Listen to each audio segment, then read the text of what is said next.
is brought to you by Head Start Basketball. Lew provided that example to people so that he was someone who the fans, the press, and the players respected, both as a player and a leader. Chris Boucher is the author of the new book, Bucky Lew, a biography of basketball's first black professional. The book tells the story of how Bucky Lew leaped over pro basketball's color wall in 1902 and continued to integrate every single role in the game over the next 25 years. He was the first black player, coach, manager, referee, and franchise owner in otherwise white leagues. His accomplishments were well documented in the newspapers of his day, but he has largely been forgotten, despite his assist to the Brooklyn Dodgers in finding a home for their first black players in the United States and the full integration of all major league sports that soon followed. Chris is a lifelong basketball fan and resident of Lowell, Massachusetts, and hadn't heard of Bucky Lew until he started researching the history of basketball in Lowell. He was shocked to learn all that Lew had accomplished and now hopes to get him his proper due.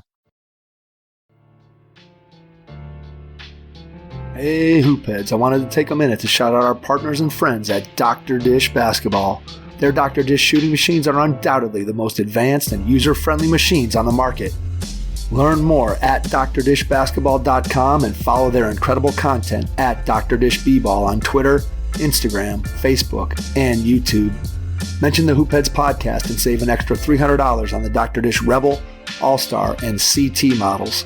Visit drdishbasketball.com for details. That's a great deal, Hoopheads. Get your Dr. Dish shooting machine today. Hi, this is Asim Rastogi from Essential Coaching, and you're listening to the Hoopheads podcast. Give with Hoops is the first platform turning basketball analytics into fundraising impact. Every stat tells a story, and now every story drives sponsorship, engagement, and team growth. Programs nationwide are transforming basketball stats into funding power. Learn to use performance data to attract sponsors, engage fans, and raise more with every play. Give with Hoops will help you raise 3 times more money for your program as their stat-based pledges consistently outperform traditional fundraisers. Visit givewithhoops.com/hoop-heads-podcast to learn more and take your fundraising to the next level. Give with Hoops. Get educated as you listen to this episode with Chris Boucher, author of the new book, Bucky Lew, a biography of basketball's first black professional. Hello and welcome to the Hoopheads podcast. It's Mike Klinzing here without my co-host Jason Sunkel tonight, but I am pleased to be joined by Chris Boucher, author of the book, Bucky Lew, a biography of basketball's first black professional. Chris, welcome to the Hoopheads pod, man. Thanks for having me, Mike. Appreciate it. Appreciate your interest. Happy to be here. Absolutely. Excited to have you on. Looking forward to diving into the book. I had a chance to read it over the past week in preparation for the podcast. Really enjoyed it. As I said, when we first connected, had no idea who Bucky Lew was going into the reading and our conversation. So for me, not only was it an entertaining book, but also one that, as a basketball fan, felt like it made me more educated about some of the early history of the game. So before we dive into the nitty-gritty details of the book, just share a little bit about the book itself. Give us the overview and tell people where they can find it as people are tuning in here to the pod. Sure, I can do that. So the book is a biography of Bucky Lew. As you mentioned, Bucky Lew is basketball's first black professional. So Lew integrated professional basketball as a player in 1902 and then the college game as a coach in 1903. So both pretty stunning early accomplishments. He wasn't done there. He stayed in the game another 25 years. By the time he was done, he had integrated every conceivable role in basketball, from player to coach to manager to referee and even franchise owner. So that's kind of the high level overview of the book. As far as where to get it, the publisher is McFarland, so you can certainly get it from their website. It's also available at the usual online places, wherever good books are sold, as they say. Awesome. All right. So before we dive into the book itself, let's go ahead and talk a little bit about you as an author and your background. Just tell me a little bit about how you came to become an author and what, again, got you interested in sports and in this story in particular. Sure, I can do that. So after my kids were a certain age and didn't need me so much, I decided to go back to school and get my master's in creative writing. And as a part of that, I wrote part of a book, which I finished shortly thereafter. I enjoyed that experience, so I wrote another. As I was finishing up that one, I heard about Bucky Lew for the first time. And as I dug into him, I learned that he had not been the subject of a book before and decided to take that on. So my connection to Bucky Lew is that we're from the same town, basically from the same neighborhood.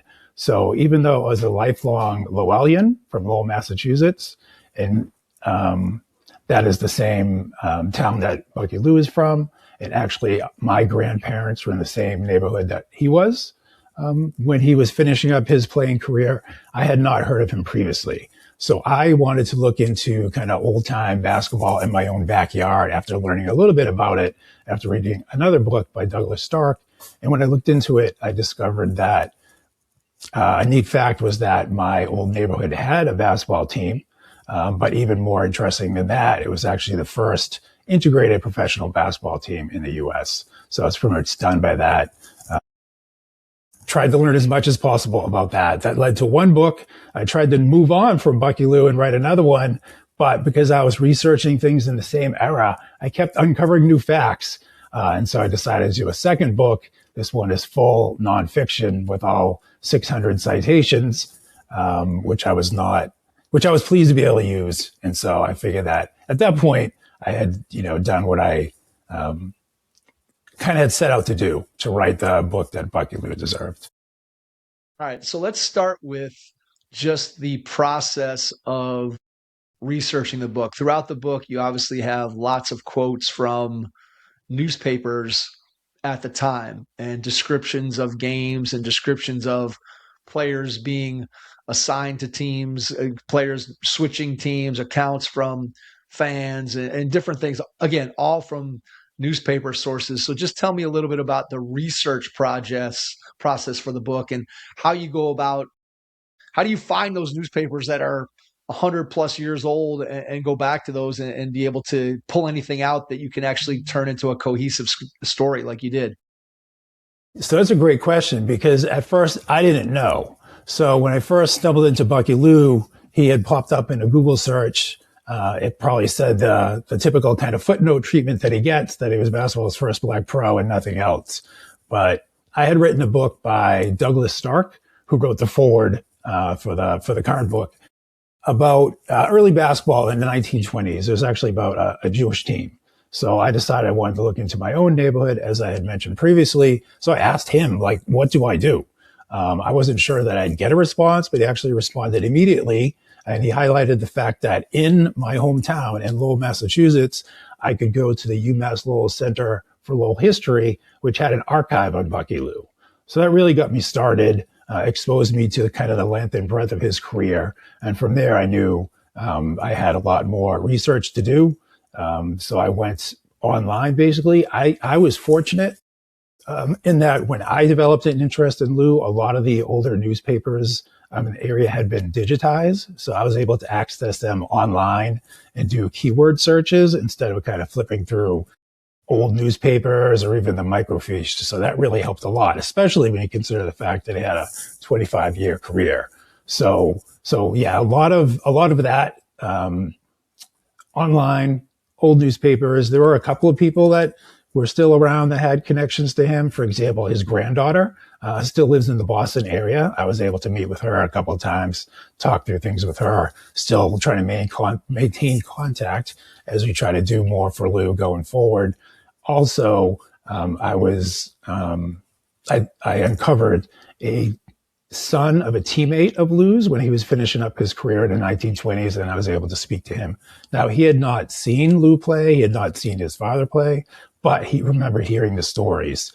His father had raved about Lew and what a quality person and player he was, and even leader of that team.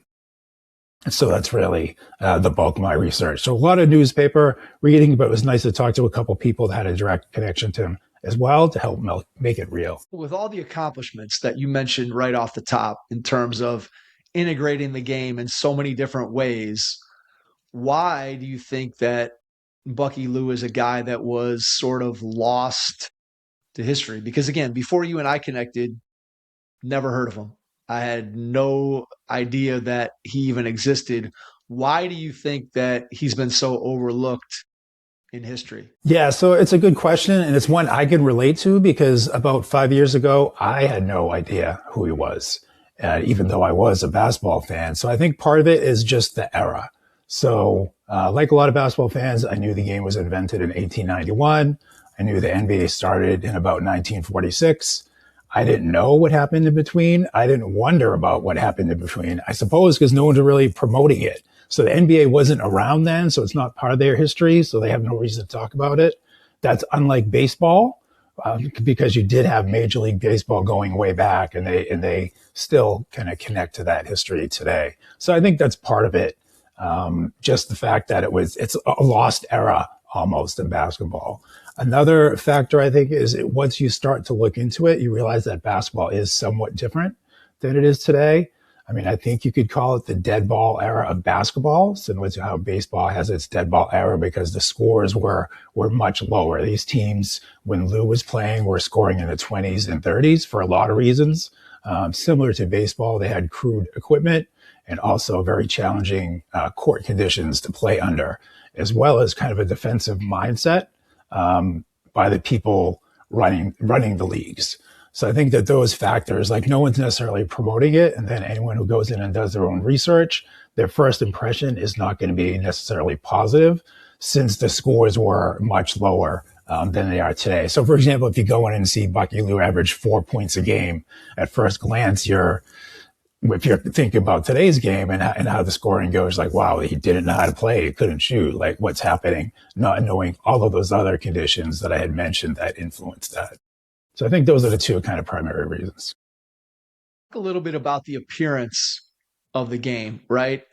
And when we think of the modern game, we don't think of, again, when I was a kid as a high school player, I remember my high school team occasionally in the headlines being described as the Cagers. So there's the Mustang Cagers are playing this game. And again, I knew at one point that the game was played inside of basically a cage, right, with made out of chicken wire, separating the players from the fans. But just give people an idea, because I think that's one of the things that comes through clearly in the book is the description of what the game probably looked and felt like, both to the players and to the people who were watching the game, being separated by that, again, cage, fence, however you want to describe it. And just walk us through what those games probably looked and felt like to the players and the fans. Sure. Well, as you said, they literally played within a steel cage. So they had a fence separating the fans from the players. I think the early kind of primary reason for that was that in Naismith's original rules, when the ball went out of bounds off the court, the first player to get to it, their team retained possession. So when the ball went out of bounds, basically every player in the court was chasing after that. So when you have fans in the middle of that, there's a recipe kind of for disaster. So they decided to put a fence in between to separate them. And that affected the game because there was now no out of bounds. So it was like boards in hockey, the puck hits the board, comes back in, you keep playing. So that was like the ball was live the whole time. They also played on much smaller courts.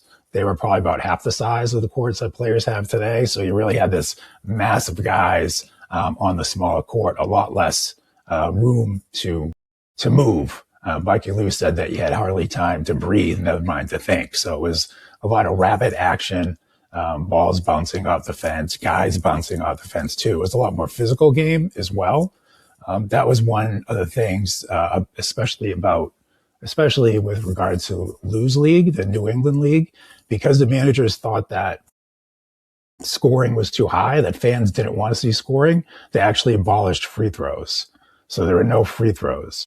So the way points were awarded after fouls was that every time your team was fouled 3 times, your team got 1 point. So you can imagine that they weren't giving up any layups. You could literally foul someone 6 times before giving them 2 points. So there were no open shots to be gotten. So it was a lot more ball control, moving the ball, players moving their feet, and you would have to be absolutely wide open before you shot.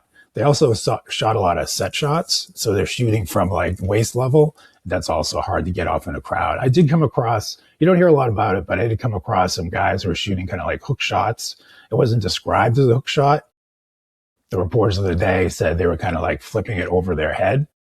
One of the challenges of reading these old newspapers is a lot of the reporters didn't really know what they were talking about because this was a new game. It wasn't like they had played. They were kind of experiencing it for the first time.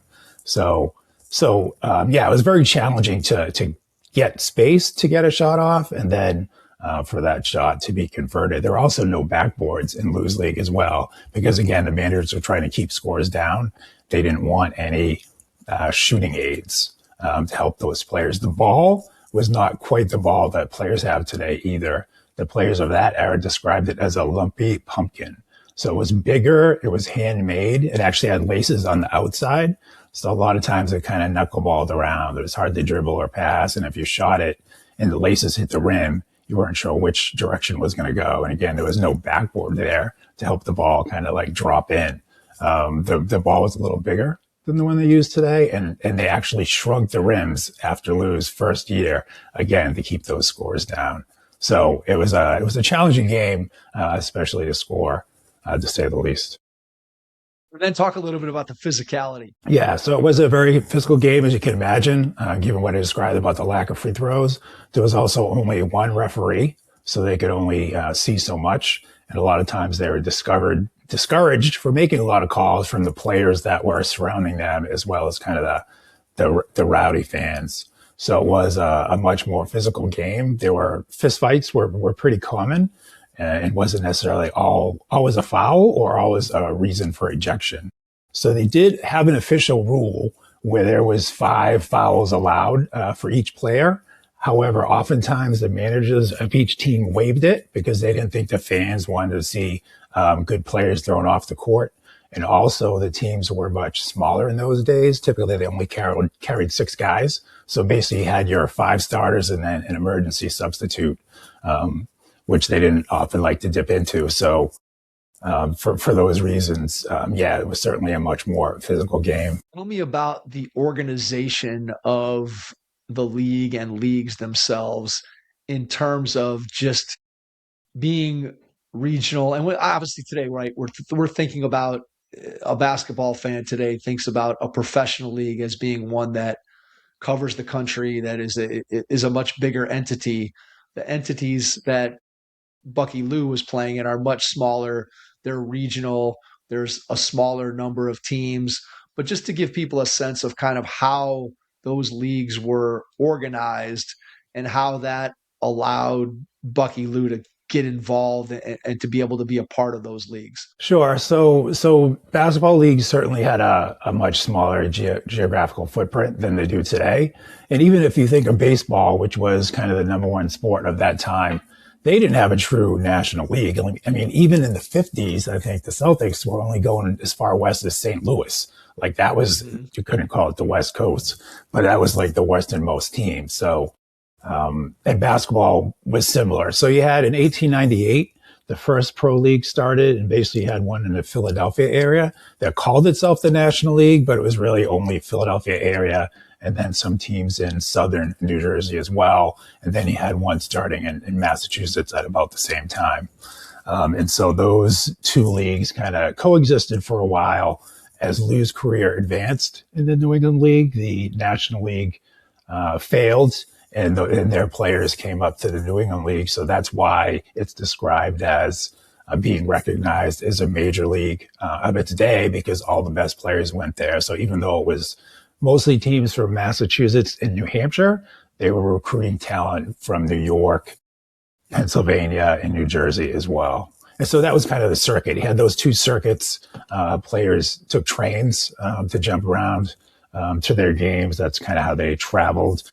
One kind of neat thing was that because the games were so close, fans often traveled too. So on that same train ride that the players took, sometimes the manager would add a train car, and 50 or so fans would come accompany the team to that. So they added, I think, something to the atmosphere. Also encouraged probably gambling a little bit more as well, which we might get to as we continue to speak. So, but that was the area. That was the idea. You had kind of like regional leagues. They kind of stayed within a relatively short area, and they tended not to last very long. So I think the average age of the league in those days was probably just like 3 or 4 years. And especially in New England, after the New England League went out of business in about 1906, there wasn't a sustained league that lasted more than a year until the Celtics in 46. So Bucky Lew was involved in a couple of leagues that lasted about half a season. In 1925, I think it was the American Basketball League had a Boston team that lasted half a season. Then in 1935, they had a Boston team that lasted one season, and then they were gone. So at a certain point, and I think maybe because of the physicality of the game, fans gravitated more to the college game versus the pro game. Let's talk about Bucky Lew's entrance into the game as a player, and what about Lowell, Massachusetts, and the racial atmosphere in that area of Massachusetts made it possible and conducive for him to be able to have the opportunity to play, where obviously there were a lot of places in the country where that would not have been the case. And then to even take it a step further, when you think about just the experience that he had, and he became pretty popular with fans based on the records and the research that you did in certain places. And obviously we can talk about some of the racial discrimination that he does face throughout the time, but just the fact that he was even able to get to the point where he could participate in the league and be on a team in that era in America was quite a feat, right? Just to even be able to participate. So talk a little bit about what was so unique about Lowell and just the situation there racially that allowed him to have an opportunity to be able to become the first player in those professional leagues. Sure, I could do that. So Bucky Lew turned pro when he was 18, but prior to that, he had played at the YMCA in Lowell at for about 4 years. So he actually didn't go to high school. His parents had a dry cleaning business in the city. And when he finished 8th grade, he went to learn the business. So he skipped high school, but he did learn the game at the YMCA. And he was able to play there in Lowell at one YMCA because it was integrated. It was the Jim Crow era, so a lot of YMCAs around the country were segregated by race. Unfortunately, those that were available to non-whites tended not to have good facilities, so they oftentimes weren't even exposed to basketball. But Lew was able to train and play at the Y for 4 years. He also was a little fortunate in the timings. At about 1900 or so, basketball became too big for the Y to manage, so they handed it over to the AAU, which then banned black participants. So Lew was kind of grandfathered in. He continued to play because he always had at the Y. And so as part of his Y team, he traveled up and down kind of like the Merrimack River Valley. So he also, along with that Y team, would play in Concord, Manchester, Nashua, Portsmouth, New Hampshire, as well as Lowell, Lawrence, Haverhill, some other towns in Massachusetts. So he was a star player at the Y. He led them to several championships in that league. The team got a fair amount of press because they were good, perhaps because he was part of that as well. He was kind of an attraction. He was a captain in at least his final year, and perhaps more than that. So he was kind of a known commodity both in Lowell and outside of it. And I think that eased his path to the pros because a lot of these same cities had teams in the early pro league. And he was kind of a known commodity. It didn't mean that it was easy for him or that everyone was happy to see it, but at least he had that home base in Lowell where he was always already kind of established and had the support of other players, fans, and the press. And I think that helped him on his way to turning pro, to continuing that career once he turned 18 from amateur into a professional one. Think about some of the challenges that he eventually did face from a race standpoint as he went to different communities. And there's a little rivalry that is talked about throughout the book that kind of weaves through his playing career. But just tell us a little bit about some of those racial again, situations that he faced that he had to kind of figure out a way to be able to navigate. And again, what was incredible to me is that when we talk about this, is that you think about when other professional sports and when we think of players as breaking the color barrier, we're talking 30, 40 years down the road from when this was happening, which makes it even more, the story even more incredible, and the fact that nobody really knows this story. But just talk about some of the challenges that he faced from that standpoint. Sure. So you had mentioned the physicality of the game. So Lou experienced that firsthand. So he did have a number of injuries that were probably influenced by that. So for example, once he was run up against a fence, required stitches, had to leave the game. A couple other games he left because he was hit in the eye and it closed, kicked in the stomach, and had to depart. He also suffered from chronically dislocated shoulders, basically starting in his second year as a pro and continuing on the rest of the time. So that second year, he actually had it come out of its socket 3 times and perhaps cost him a championship at the end of that season too. And that was something that he had to deal with on a recurring basis. One thing that's interesting though, Lou did say, so he was interviewed in the 50s later in life on the run up to the opening of the Hall of Fame. And he kind of compared himself to Jackie Robinson. And he did say that while it was a rough game, he got a little extra based on who he was. But he did say that he gave it right back. And once those players kind of recognized that, a lot of them actually became his friends. So a lot of those early kind of adversaries became allies of his later in the career. But that wasn't always the case. And so kind of his big nemesis was a man called Harry Huff. And he was the best offensive player of his game. When teams were scoring in those days, like 20 to 30 points, he was always averaging in the teens. So he was known as the best offensive player of the day. He actually organized a boycott of Lou in 1905.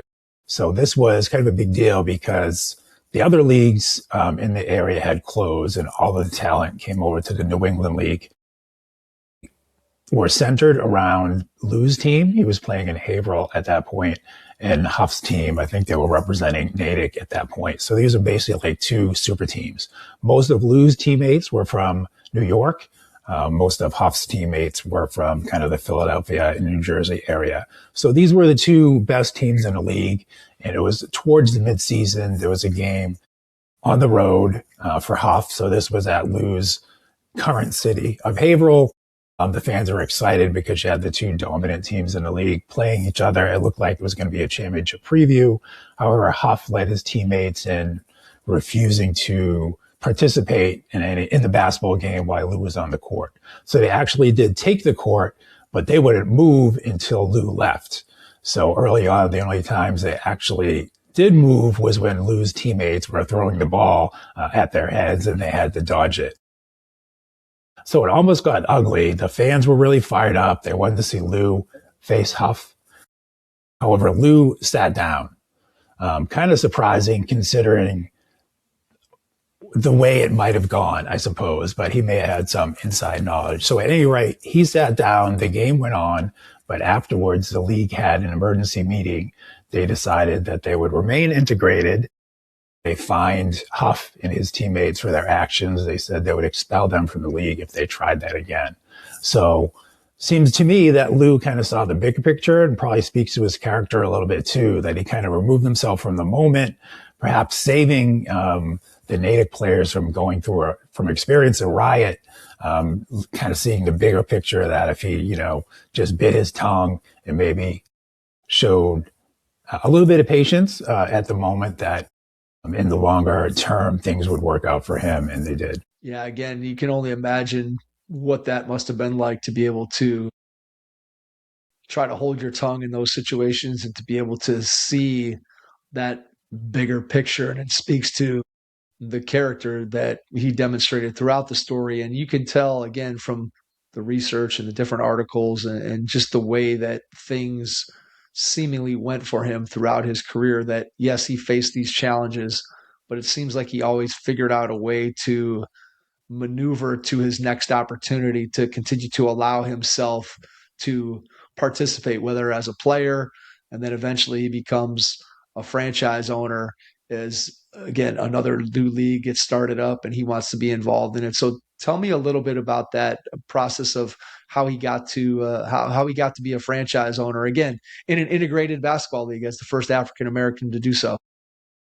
Sure. So Lew actually had retired in 1914 because he broke a leg in a game in New Hampshire. Then in 1915, some of the guys who had put together the Massachusetts League are talking about getting together another league. So Lew hears of this, develops an interest, so he travels down to Worcester to submit his application for a team. Now, it's interesting because Lowell actually had two applications to that league. One was from Bucky Lew, and the other was from another man in the city, a white guy who actually owned the city's arena. So this is where this was the biggest arena where you could have basketball games at that time. So the two of them made their pitch, and somewhat shockingly, Lew was the winner. He was awarded the franchise. And so that made him, that was another kind of historic step in his career, that now he's a franchise owner in an integrated league. And so he led that team about half the season. The league did go out of business about halfway through. I'm not sure exactly why teams stopped traveling. It may have been partly due to World War I. A lot of the teams played in armories, and they may have been losing those armories as the U.S. was kind of preparing to enter World War I. Not 100% sure about that, but that is one theory that's out there. But at any rate, he did have that experience of winning the bid and leading that team. He did come out of retirement to play at that point. He signed himself as the sixth man for the team, which makes sense from a business perspective. He saved himself a few bucks, right? And he actually had a good career, and then he ended up playing another 10 years, but good season, excuse me. And then he ended up playing another 10 years after that. But that's the story, how he won the bid. He was competing against the owner of the biggest arena in Lowell, but it shows you how much respect the men who really knew basketball had for him, that they awarded him the franchise instead of the other guy. Absolutely. Talk a little about his coaching, which is another area that he integrated. He had a chance really early in his career. So back prior to this, what we were just talking about in terms of the franchise ownership. And then he eventually goes back to what if the school eventually becomes UMass Lowell. But just tell me a little bit about just his first experience coaching back in the very early 1900s. And then he returns again later in the 20s to come back and coach again, which gives him now his third role that he's participated in an integrated situation as the first African American. Yes. So he first coached college basketball at Lowell Textile School, as you mentioned. It's now UMass Lowell, which plays at a Division I level. He first did that in 1903, which is pretty amazing. So he's 19 years old, and he's already integrated both professional ball and college ball. So not much is known about his role there in 1903. I just came across one line in a newspaper that mentioned it. I mean, it's the very early days of basketball and even college basketball. I mean, the references to that team's games in the papers has them playing other YMCAs and even high schools. I think there was one other college that they played, maybe two. They didn't play much. In those days, that wasn't unusual. Like, even as Lew was finishing up his YMCA career, his Y team played MIT and Tufts and defeated them both. So that was just what it was like in the early days of basketball. So he accomplished that in 1903. And as he was doing that, he was also playing pro. In his second year in the pro game, he was actually loaned out to an expansion team in Haverhill. So he went from playing from Lowell to playing in Haverhill. And I think that ended his college coaching career at that point because of the distance. Previously, he was basically in the same neighborhood. So he was living in the Pawtuckaville neighborhood of Lowell. That's where his basketball team was. And that's where the college actually was located too. So then when the New England League went out of business, he coached again at what was called Lowell Commercial College. That Lowell no longer exists. It sounds like it was kind of a vocational school of sorts. It taught like office skills for people coming out of school. Then in 1922, he returns to coach at Lowell Texas School, and this college basketball is a much bigger deal at this time, and a lot more is known about that season. There was a lot more references in the paper to their games and who they were playing and how they did. So then they're playing other colleges. They played Boston College, Providence, Northeastern, New Hampshire College as well, which is now UNH. And they fared well. So they actually swept BC, which was kind of the highlight of their season, and apparently something that didn't happen often. Apparently they consider themselves rivals of Boston College when it came to football and basketball, but didn't tend to fare very well on the playing surface, with the exception of that year when they swept BC. I mentioned it earlier, and this is something that I had no idea about, again, before reading the book, was how much gambling there was related to these early pro leagues. So you think about where we are with gambling in professional sports today, and then we went through this long period of gambling being excised from the game completely, right? And everybody being extremely worried about gambling scandal and point shaving and keeping gambling well away from all professional sports. But you go back to these early beginnings of basketball and these pro leagues in New England, and from a lot of your research, it seems like what brought many fans to those games was the idea that they were gambling on those games. So just talk about what you were able to find out about the influence of gambling on those early games and those early leagues. Yeah, so gambling was technically illegal, but no one did anything about it. In fact, the team managers and even the papers like promoted it as a way to kind of add interest and excitement to the games. And I think the fact that the leagues were regional and fans could travel around and follow their team probably led to more gambling too, because here you had fans of both teams in the same spot. So it was easy to find someone else who was willing to put their money on their team, right? So it's interesting. There was certainly some skepticism about the influence that gambling had. For example, a lot of fans were skeptical about playoffs. So that's why there weren't really extended playoffs in those days, because fans apparently considered them like just another way for perhaps the leagues to get money. I'm not sure. One thing that's really interesting, though, is that gambling may have actually helped Lew get into his first game. So he was playing for Lowell. The game was in Marlborough, but it was one of these games where the manager had added a special train. Fans from Lowell traveled down to Marlborough.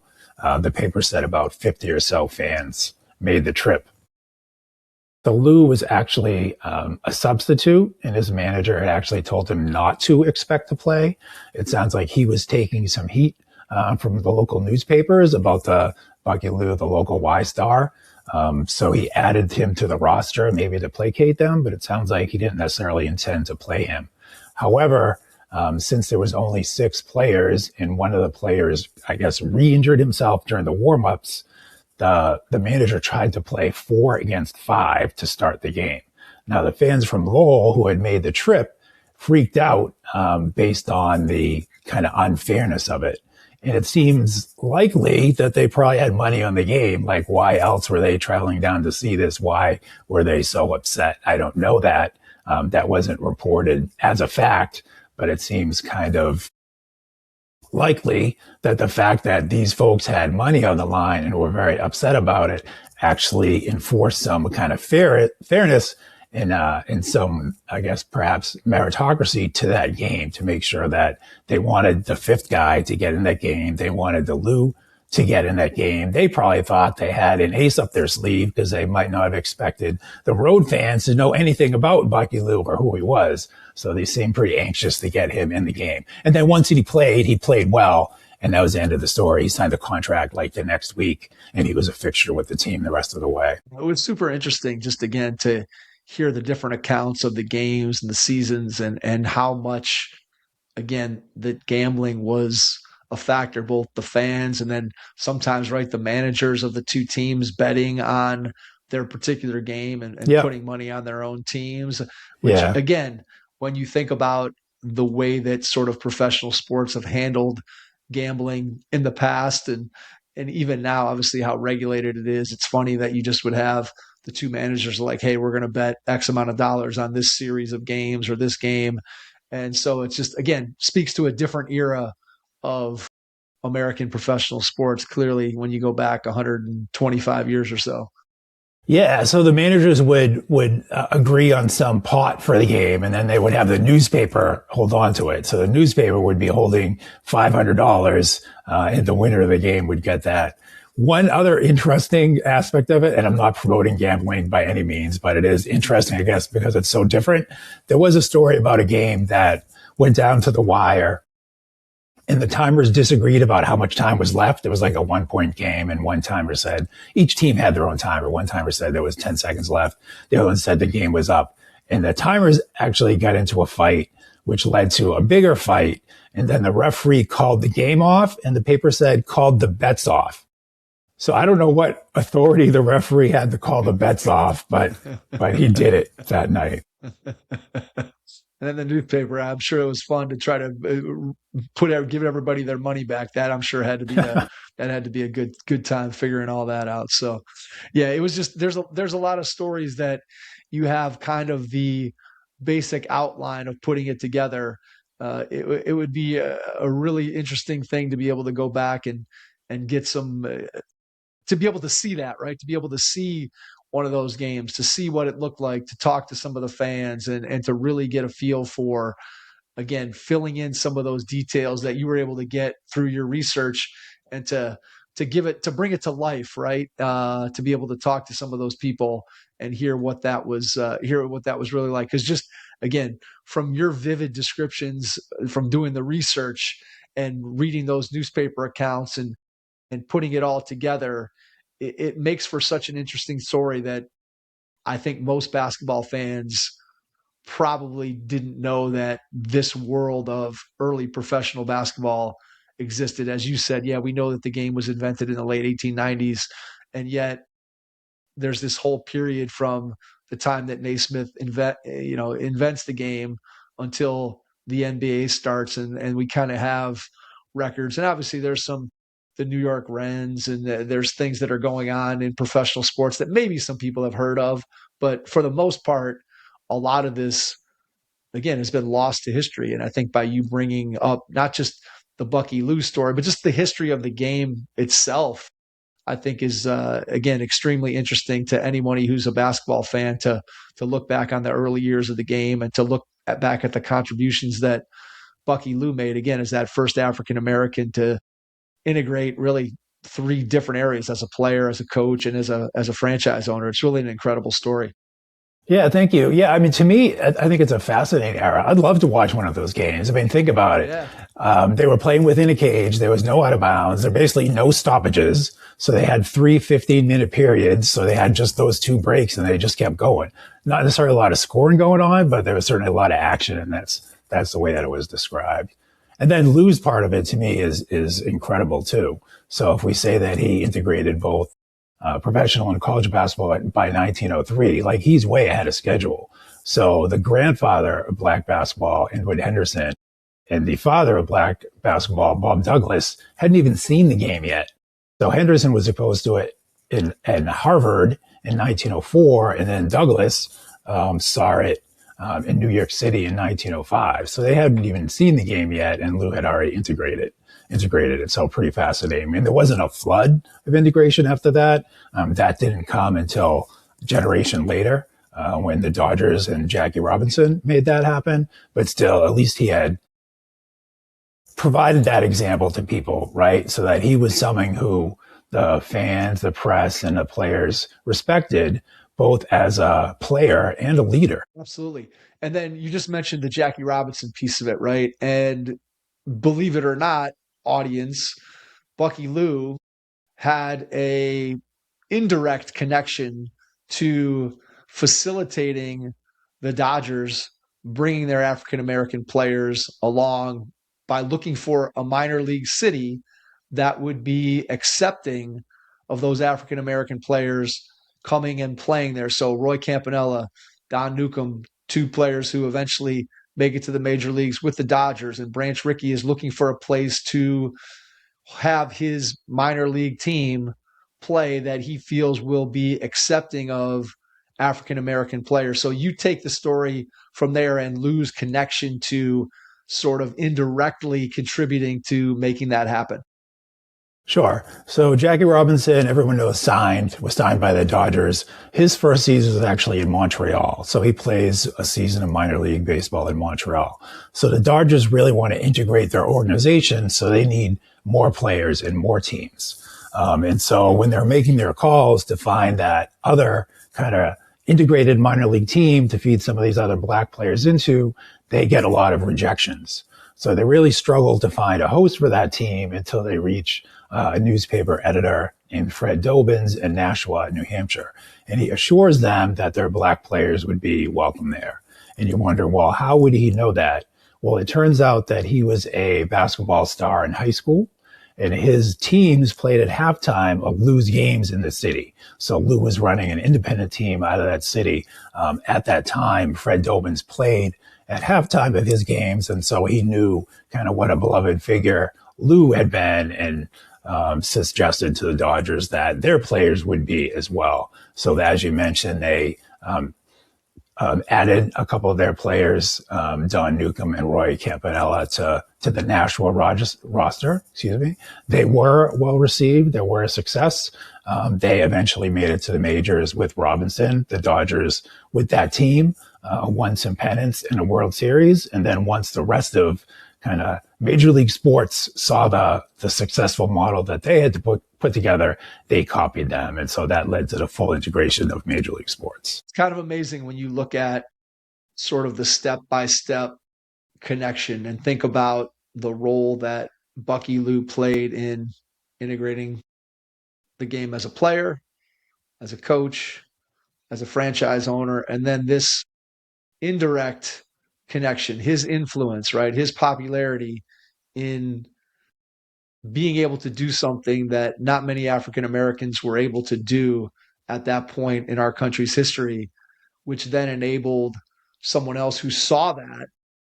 And then that leads to what you just described with the Dodgers. It's kind of an incredible turn of events, and just again talks and speaks to the legacy of what Bucky Lew was able to do. And again, it's kind of amazing to me after having read your book and learned this story that more people don't know the story and the history of Bucky Lew and all these contributions that he made. So let me ask you this kind of as an overarching question in relation to the book.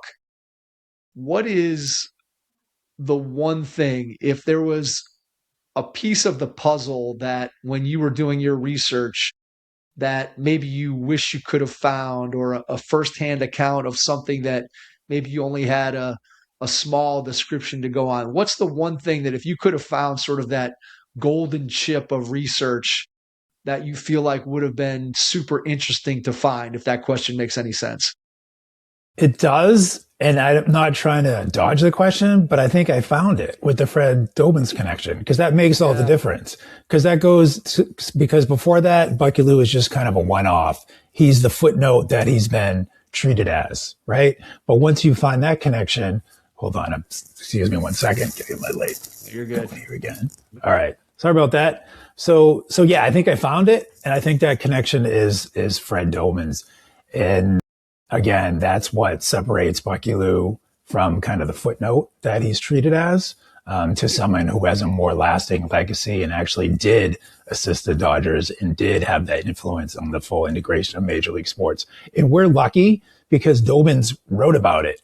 At that point in the 40s and 50s, he's a newspaper columnist. So he's actually writing about Bucky Lew and what a beloved figure he was, which makes it really easy for us to connect the dots.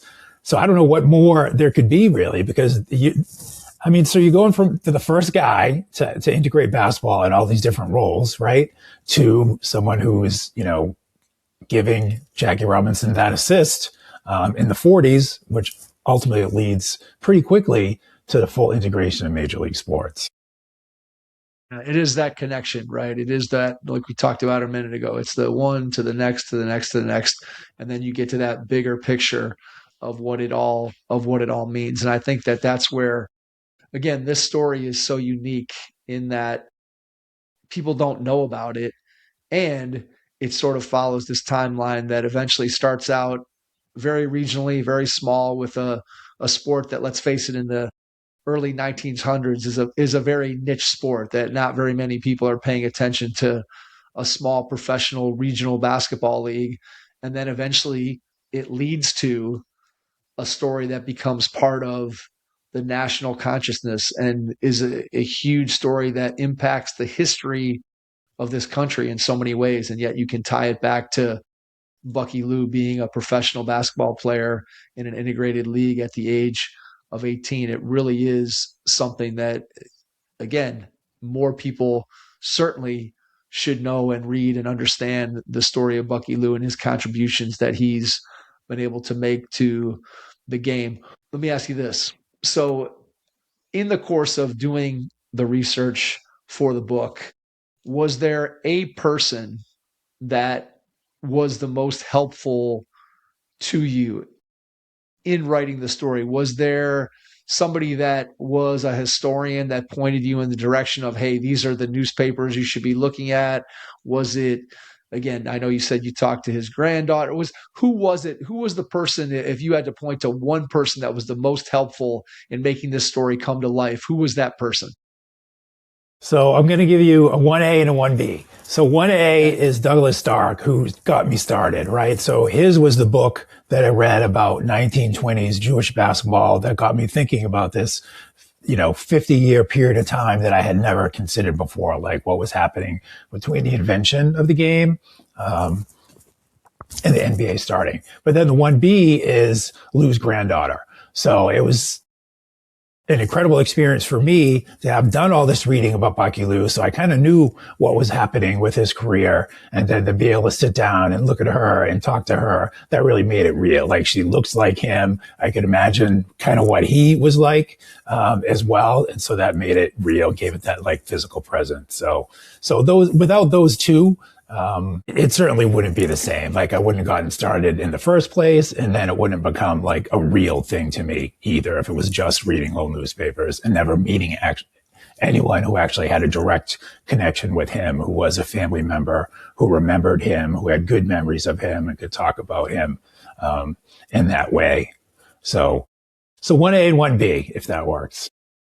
It does. It makes total sense, right? You had somebody that kind of pointed you in the direction of the story to be able to discover it, and then somebody who had a direct connection to the story, a relative actually of Bucky Lew. Those two people certainly make complete sense in terms of the importance of each of them in the creation of the story. So I will say again, the book is very well done.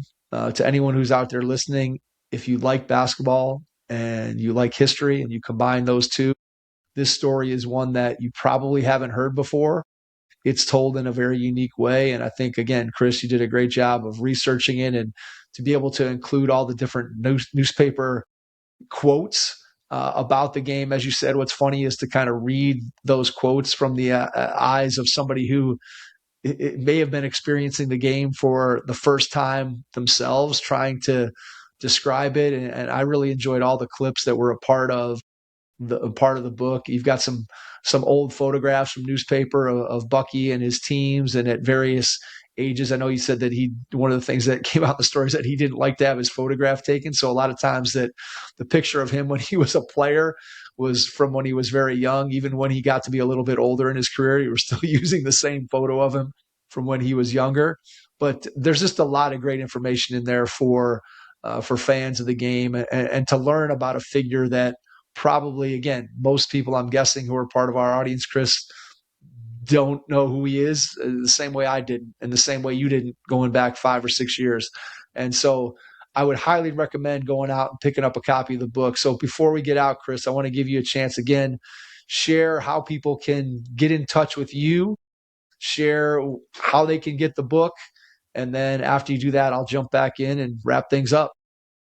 Sounds good. But first, I just want to thank you for saying that, because that does mean a lot to me. I was terrified of writing a boring book because I have done a lot of reading and not all the books were interesting to me, right? So I just wanted to make sure that I did my best to tell the story and kind of to make it interesting and bring it to life. And it sounds like you think I was able to do that. And so that means a lot to me. So thank you for saying that. Absolutely. And I think there's no doubt there's a lot of colorful anecdotes in there that you can, especially if you have a vivid imagination, you can picture the stories of these games being played inside a cage and fans there with their money that they've been betting on, and just how that was. And then you think about sort of the racially charged atmosphere that may or may not have been there within the confines of those gyms and dance halls and places where the games are being played, and then the physicality of it all and how different it looks from today's modern game. I think if you read the book and you're picturing all those different things going on in your mind, it really does. You can bring the book to life in your mind through the way that you were able to report it and share it. So again, kudos to you. It's very well done.